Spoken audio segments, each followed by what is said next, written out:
My father raised his hand and swore he had walked the East Acre alone. He smiled at me while he said it. It was a small, certain smile, the kind a man wears when he believes a thing is already settled. He told the county judge the land had always been his. He told the whole room I had only ever carried the rod. I sat at the back in my field uniform and kept still. The line he swore to was wrong, and the ground could prove exactly how wrong. It really begins one August years ago. So that's where I'll begin. My name is Fern Ostrom, and I'm 44 years old. One weekend a month, I put on a uniform and go be somebody my own family has never really met. The rest of the year, I shoot grades and set monuments for my living. I find where a boundary is supposed to fall, and I drive a stake and I write it down. A surveyor just holds the far end of the tape, or so my family always figured. Sit with that idea a moment. Not the acre and not the money. The idea that I was the tape girl. The one who stood where the men pointed and copied the numbers they called out. I let them believe it for years. And I told myself it cost me nothing. I was never the loud one at that table. I was never the child they pictured when they pictured somebody who mattered. Let me tell you how I fell into the trade, because it matters to the rest. In high school, I was quiet good at math and bad at being noticed. A county surveyor came to talk to our class one day, and he said a thing I never shook loose. "The ground doesn't lie," he told us. "People argue. Dirt just sits there being true." "So what's the job?" a boy asked him. "You go ask the dirt politely, and you write down the answer." I signed up that same year. The guard later trained me to do it on ground where a wrong number gets somebody hurt. My family heard the word soldier and pictured a desk. They heard surveyor and pictured a girl with a pole. They were wrong twice about the same person. They'd decided early, and deciding felt easier than looking. Here's the fact that would decide everything a long time later. The line along the East Acre was mine. My transit set it, my stakes fixed it. A plat on file at the courthouse still carried it if anybody thought to pull the drawer. For years, nobody did. So here's the second thing I kept turning over once the suit landed on my counter. How far off was his line really? And could a piece of ground be made to answer a question my whole family refused to? The East Acre sits at the far edge of the home place, past the windbreak where the field rolls down toward the section road. My grandfather cleared it by hand. My father farmed it 40 years. I grew up walking every foot of it. And one August, when I was still young in the trade, I ran the line along it myself. Picture that summer, the way my family saw it, because it explains all of them. They saw a girl carrying a striped pole around a field. They saw her squint through a little scope on 3 legs. They saw her drive small wooden stakes and tie pink ribbon on each. They did not see a survey. They saw a chore for a daughter with time to burn. "You out playing in the dirt again?" my father asked me that first morning. "I'm running the East line. That's my line. I know right where it sits." "Then you won't mind me marking it." He minded. He always minded. But he let me go on the way you let a child sweep a floor she can't hurt. My mother brought me iced tea at noon that whole month. She didn't understand the work either, but she never called it playing. "What are all the little flags for?" she asked me once. "So the line can't move on us later." "Can a line move?" "Lines don't. People do." She laughed at that and went back up to the house. I wish she'd lived to sit in that courtroom. She'd have understood it by the end. The work itself was slow and hot and exact. Some mornings the heat came off the stubble in waves before 8. I would sight through the scope until my eye watered, blink, and sight again. The cicadas never quit the whole month. My hands learned the weight of that plumb bob until it hung like a part of my own wrist. I didn't hurry a single tie. My father took that for daydreaming. It was the opposite of daydreaming. Hurry is how a line goes wrong. "You've been on that one corner an hour," he called across the field. "A corner's worth an hour." "It's a stick in the dirt. It's the whole line if I said it right." He shook his head and drove off to the north field.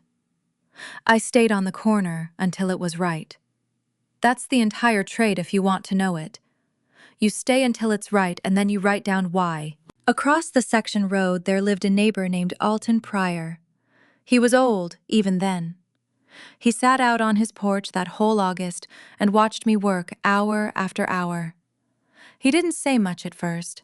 He'd lift a hand when I set the tripod up and lift it again when I moved. One evening near the end, he crossed the road to me. "You know what you're doing out here." "I think I do." "Your daddy know?" "He thinks I'm playing." Alton studied the row of stakes a long moment. "You drove every one of these yourself?" "Every one." "Then they'll hold," he said, and walked back home. I finished the line that August.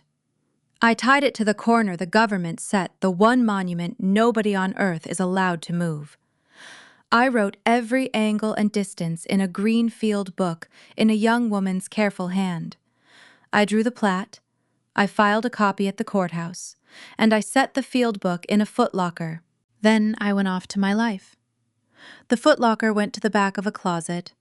The stakes went gray and hid under the grass. For years, not one soul looked at any of it. The plat lay flat in a county drawer. The pins sat in the ground. The corner sat where it had always sat, cold and patient and true. None of it was going anywhere. I never thought I'd need it. I believed a line once set stayed set. Then my mother died, and my father got older, and land in that valley got expensive. A stranger offered my father more money for the East Acre than he'd ever held at one time. And that was the year my father remembered he'd always walked that line alone. The letter came the week the sale was supposed to close. It was thin, and it was from a lawyer, and I read it at my kitchen sink. My father had filed a boundary suit. He was asking a judge to declare the East Acre his whole and clear so the buyer could take it free. The letter named me. It said I claimed an interest in the line. It said my claim had no foundation. No foundation. I almost laughed out loud. I'd put the foundation in the ground with my own 2 hands. I drove out to the home place that same evening before I called a soul. I needed to see the ground with the suit sitting in my head. My father's fence stood there in the low sun. New wire, straight posts, proud of itself. It looked like a thing a jury would believe. That was the danger of it. A fence looks like an answer. I walked the windbreak until I found one of my old stakes, gray and split, still standing right where I'd left it. The fence ran a good way off from it, careless and wrong. I stood between the 2 lines in the tall grass, his and mine. I understood the whole case in my body before my head caught up. One line was built, the other was measured. They were feet apart, and only one of them was true. I set my palm against the old stake, and it held. Then I drove home and called my brother. I called my brother that night. "You knew about this?" "Fern, don't start with me. He's suing over the East line, our line. He's just cleaning up the title. For the buyer. The line's already on file. I put it there." There was a long pause. "You carried the rod, Fern. That's not the same as owning a thing." There it was. My whole family folded into one sentence. "Somebody has to hold the rod," I said. "You know I don't mean it ugly. I honestly can't tell anymore." He sighed at me. "Nobody's saying you didn't help out." That's not what he swore to a judge. He'd know that ground better than a kid with a ribbon. I stood in the kitchen and felt the anger come up slow and cold. Not hot, not loud. Cold, the kind you can carry a long way without spilling a drop. "When's the hearing?" "Fern, come on." "When is it?" "6 weeks," he said. "You really don't have to come." I came. Let me tell you what my father is so the rest makes sense. He is not a cruel man in a loud way. He is something harder. He is certain. He has been certain his whole life. certain he built what he built and cleared what he cleared, and that the world owes him the story he tells about it. When the plain facts and his story disagree, he doesn't exactly lie. He decides the facts are being difficult that day. So when he swore he walked that line alone, some part of him believed it cold. That's the part that frightens people. You can catch a liar. A certain man you have to outmeasure. In the weeks before the hearing, the whole family closed around him. My aunt called me on a Sunday. "Your father is old Fern. Let him have his peace. His peace is a false line. It's 1 acre. Let it go. He's swearing to a judge that I never surveyed my own work." "Well," she said, soft as a paring knife, "you didn't, not really. You held the pole for him." I didn't argue it with her. I laid the phone on the table and let it talk to the wood. Then my cousin drove out to see me, sent by the others, I think. "The family just wants this quiet," he said, "before the buyer walks." "The buyer should walk. The line's not what Dad says." "You'd take money out of an old man's hands over an acre?" "I'd keep him from selling ground that isn't all his." "It's his name on the deed, Fern." "It's my angle in the dirt." He didn't know what to do with that, so he left. The stakes kept climbing after that, and it stopped being about an acre. The buyers started calling my father twice a week. My aunt said the old man had quit sleeping. Somebody around town let it slip that the Ostrom girl was holding up her own father's sale out of pure spite. That was the word that stung. Spite. As if I wanted a fight, as if measuring the truth was a grudge I carried. "People are talking, Fern," my aunt said on the phone. "Let them talk. They're saying hard things about you. They've said easy ones for years. I lived through those. This is your father you're fighting." "I'm not fighting him. I'm fighting a wrong number." "It's the same thing to him." "I know it is," I said. "That's the sad part." But I didn't back off. A wrong line doesn't come right because the man who drew it is old and tired. It just stays wrong for longer. At the family table, a week out, my father said it straight to my face. "You want to make all this about you." "I want the line to just be the line. I walked that ground before you were born." "Walking isn't surveying, Dad. It never was." "And toting a rod isn't either," he said. And every person at that table found something to study on their plate. That was the moment I quit trying to be heard by any of them. You cannot argue a certain man out of being certain. You can only bring him a thing that does not care what he believes. The ground does not care. The corner does not care. A measured distance has no feelings about who's telling the truth. So I stopped talking, and I went to find the one man who could make the ground speak. His name is Ivo Kesh. He's the licensed county surveyor, and he has walked more section lines in that county than any living person. I'd never met him. I only knew that when a boundary suit reaches a judge, the court wants a surveyor of its own. I called his office and told him there was a suit on the East Acre of the old Ostrom place. "I know that parcel," he said. "Who's the surveyor of record on the original line?" I hesitated. "I am." A pause.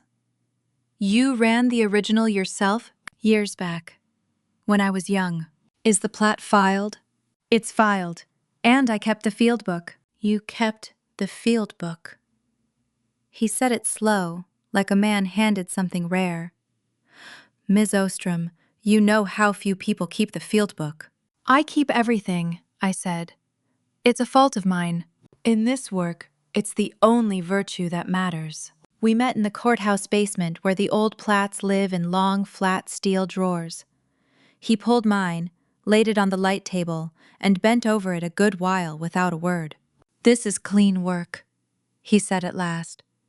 "Whoever ran this tied it straight to the corner." "The quarter corner, right on the section road." He looked up sharp. "Is that corner still in the ground?" And that was the question the whole case would hang from. A survey is only as good as the monument it hangs on. If the quarter corner was gone, plowed under, buried, hauled off for scrap, then my line was only marks on old paper, and my father's word weighed as much as mine. I don't know, I admitted. It's been a lot of years. Then we go look, Ivo said. Tomorrow. First light. And if it's gone, then we're both just telling stories, he said, same as your father. We drove out before the sun was up. The East Acre lay silver with dew, quiet the way only open ground gets. My father's new fence ran along the windbreak, straight and proud and wrong. Ivo carried a probe, a metal detector, and a copy of my field book held open in one hand. He studied my old notes and paced off the distance I'd written down all those years before. The detector sang out. He knelt and dug with a hand trowel, slow and careful. And I stood over him and forgot to breathe. And then there it was, the quarter corner, a cast iron cap government issue, the letters still sharp, waiting under 2 fingers of dirt. It never moved, Ivo said quietly. In all these years, not 1 inch. Something broke loose in my chest. It wasn't relief, not yet. It was closer to certainty, coming home. The corner was there, and if the corner was there, every line in that book could be proven true, tie, by a man with no reason to care about our family. The line could not lie anymore. It only needed somebody willing to make it talk. You understand what this means, Ivo said, standing, brushing off his knees. Tell me anyway, out loud. It means I don't have to trust your book. I get to check it. So check it. I can stand on this corner. I turn your angle, run your distance. Either your pins are there or they aren't. They're out there. We'll find out, he said. But he was very nearly smiling. Here's what my family never understood about a survey. It is not a memory, and it is not an opinion. It is a chain of measurements, each link hanging from the last, and the whole chain hanging from a monument the government set and the law protects. You cannot argue with a chain like that. You can only rerun it and watch it give the same answer. For 2 winters, nobody bothered to look. My father built his fence and told the county it marked the boundary. Nobody checked him. Why would they? He was the old man on the land, and he sounded so sure. Ivo checked him. He went out on his own time, with his own 2-man crew, and reran my east line straight from the quarter corner. He set his instrument on the government cap. He turned the angle out of my book. He ran the distance out of my book, and at the far end of the tape, down in the grass, he found my very first iron pin. I met his crew out there the second morning. One of them, a young man, kept shaking his head. How old did you say this survey was? He asked. Older than you, I said. And the pins are still dead where the book says so far. Ma'am, that just doesn't happen. It does, I said, if the girl checked her work. They worked that line 3 full days, and I didn't hover. I'd done my part 30 years back. This was Ivo's turn to prove it, and a survey doesn't care who's standing around. He tied in every pin I'd set, one after another, the whole east side. Each one answered. Each one sat where the book said, give or take an inch of frost. A line I'd drawn as a young woman was standing up in front of strangers decades on without me saying a word for it. I felt a thing I still can't name clean, part pride and part grief for all the years it went unseen. These are all yours, Ivo said one evening, pointing down the row. I know they're mine. Your father's going to learn it in front of a judge. He learns everything the hard way. Most certain men do, Ivo said. It's the only way he trusts a thing, when it costs him. We stood there while the light went down 2 surveyors and a line that had been telling the truth the whole time. Ivo called me that night, and his voice had changed. Miss Ostrom. Fern. Please. Fern. Your pin was right there. Exactly where the book put it. I'll say the next part plainly. Say it. Your father's fence is off. It sits well south of the true line. By how much? 14 feet, he said. The whole way down the acre. 14 feet. My father had built his certainty 14 full feet inside my line. Every day he leaned on that fence, he stood on ground my own stake said was never the boundary at all. "There's more," Ivo said. "You want it now or in the courtroom?" "The courtroom," I said. "Let him hear it the minute I do." The next day I drove out to see Alton Pryor. He was very old now, on the same porch across the same road. "You're the Ostrom girl," he said. "The one who ran that line. You remember that far back. I watched you a whole August. A girl who drove her own stakes, then checked every one of them twice." He looked at me. "Your daddy's telling folks he did it. He's telling it to a judge now." Alton went quiet a long moment. "You want me to say so in court, only if it's the truth." "It's the truth," he said. "I've got eyes. I used them that summer. They'll try to rattle you up there." "Let them try," he said. "I'm too old to be rattled." The night before the hearing, I couldn't sleep, so I called Ivo. "You ready?" he asked. "I don't have to do a thing." "You do. You have to sit there and be looked at. That's harder." He wasn't wrong.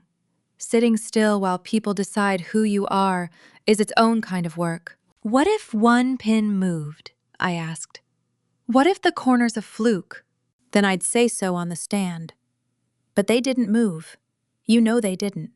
"I know." "Then let the ground do the talking." "That's the whole plan.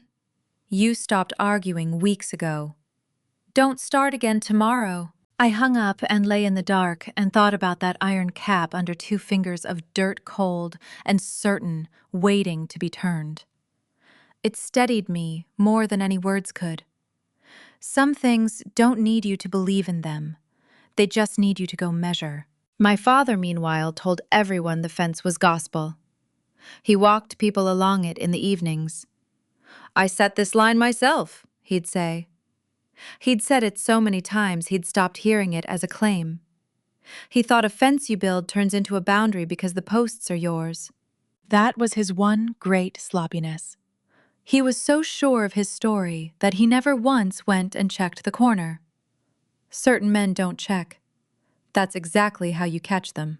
The hearing fell on a Thursday, with summer nearly gone. They pulled me off a field survey exercise to make it, and there was no time to change, and I didn't try. I walked into that county courtroom in my field uniform, boots and all, and took a seat at the back. The bailiff read the docket. My father turned and saw me and gave me that same, small, certain smile.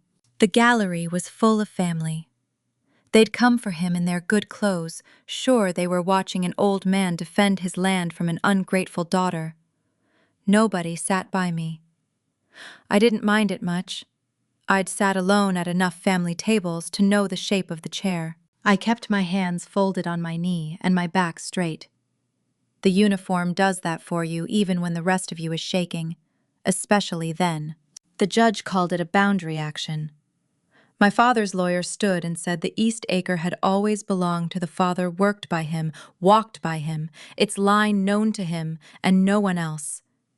He said the daughter had at most once helped with a pole. "Ms. Ostrom is welcome to her memories," the lawyer said. "But memories are not a survey." I nearly smiled. He had no idea. They called Alton Pryor first. He came up slow, one hand on the rails settled into the chair, and they asked him what he knew. "I know what I watched," he said. "And what did you watch, sir?" "That girl, one whole August, ran a line down the East Acre." "Ran it how?" "Set up her scope, drove her stakes, tied her ribbon, and checked it each morning." "The father wasn't the one running the line." "The father was baling hay," Alton said. "The girl ran the line." My father's lawyer stood to cross him. "You're an old man, recalling a summer long ago. I'm an old man who sat that porch 50 years. Memories fade, sir." "I know who works and who talks," Alton said. "She worked. That's all you have? A feeling?" "That's not a feeling. That's a whole August of watching." They let him step down. He came past me and touched my shoulder once and kept walking. Then the court called its own surveyor. It called Ivo Kesh. He came up with a roll of paper under his arm and the green field book in his hand and set them both down like they weighed more than they looked. State your qualifications for the court. Licensed land surveyor, this county, 22 years. And your task here? The court asked me to rerun the East Line.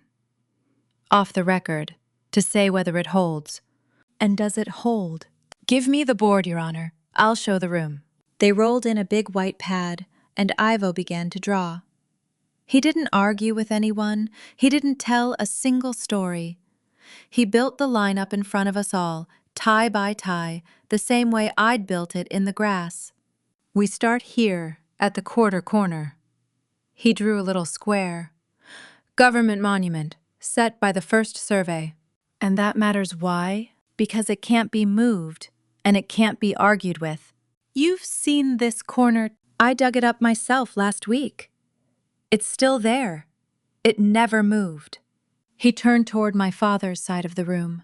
From that corner the record turns an angle, north 11 degrees east. He drew it clean. Then it runs a distance, 240 feet and some. He drew that too. And the record puts an iron pin right there at the end, driven into the ground. He set the chalk down. I stood on that corner last week. He looked up. I turned the same angle. I ran the same distance. He paused. And there was the pin. It sat in the grass right at the end of his tape. The room had gone very still. How close, the judge said, was that pin to where the record placed it? Ivo held his thumb and finger up, almost touching. 1 inch, he said. Dead on. After all these years, the pin sat 1 inch off the record. And what does that tell the court? That it's no accident. That's a survey. He tapped the book. Somebody measured this ground. They drove that pin where the numbers said. My father's lawyer got to his feet. And the fence. My client built the fence. Surely the fence is the line. The fence sits 14 feet south of the pin, Ivo said, the whole way down. A fence a man builds on his own land. A fence is where a man sinks his posts. A line is where the measurements land. He looked at my father, not unkindly. This time, they're 14 feet apart. Only one of them is the boundary. You checked more than the 1 point, the judge asked. Every pin on the line, Your Honor, not just the first. And they agree, top to bottom. The record and the ground say the same thing. And the fence disagrees the whole way, by that same 14 feet. Ivo tapped the board. A mistake wanders, Your Honor. This doesn't wander. That's what makes it a line. The judge wrote something down. My father's lawyer sat back an inch, and I watched him see he had nothing left to push on.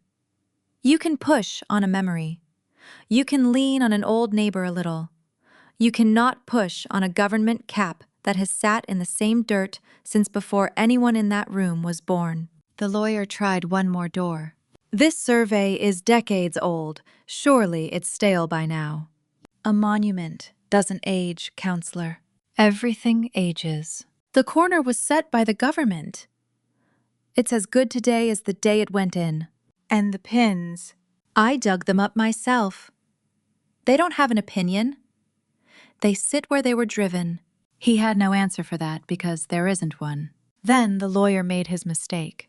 And who supposedly ran this original survey? Some hired hand off the road? Ivo opened the green field book to its first page. He didn't call out a name to shame anybody. He told the court what the book was. This field book was kept by the surveyor of record, a certified surveyor. He glanced at the clerk's table.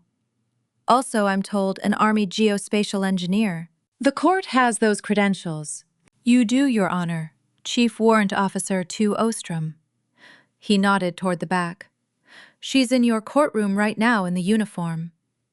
They pulled her off a survey to be here. I heard my aunt make a small sound. I heard my brother turn hard in his seat. In 20 years, none of them had asked what I did inside that uniform. They'd decided I filed papers. They'd decided I rode a desk. They learned I measure the earth for a living from a stranger in a courtroom, the exact moment it stopped being possible to call me the girl with the pole. The judge looked to the back of the room. Chief Warrant Officer Ostrom, is this your survey? No one in that family had ever heard me answer to the rank before. It is, Your Honor. Anything to add to Mr. Kesh's testimony? No, sir. The line speaks for itself. That was all I said in that courtroom. 4 words of my own, at the very end. The rest had been spoken years before, in stakes and angles and a green book nobody bothered to open. My father did not smile then. For a moment, the room just sat with it. The word uniform seemed to travel down the gallery face to face. My aunt looked at me like she'd never quite seen me before. My brother wouldn't look at all. I didn't feel triumph, and I didn't feel small. I felt seen, plainly and completely, in a way that family had never once managed on its own. It's a strange thing to be a stranger to your own people and have a court be the one to introduce you.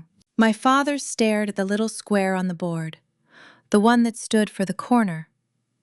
I think some part of him was finally doing the math he'd refused to do for years.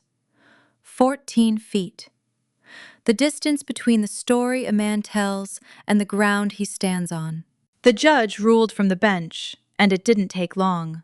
The line is the record's line, he said. The monuments control this, not the fence. The East Acre falls where the survey falls. He looked at my father and his voice went gentler. Mr. Ostrom, your fence stands 14 feet inside your neighbor's ground. He let that sit. That fence will have to come down. My father did not sell the East Acre free and clear that year or any year after. The truth took that from him. I never did. I never raised my voice and I never had to be cruel about it. I only let a man with a tape stand on a corner and tell the court what the ground already knew. The buyer walked the way buyers do when a title turns cloudy. My father lost the easy money, and he blamed me for it, and I let him. Blame is lighter to carry than looking, and he was too old to start looking now. I felt no triumph walking out. I'll say it plainly.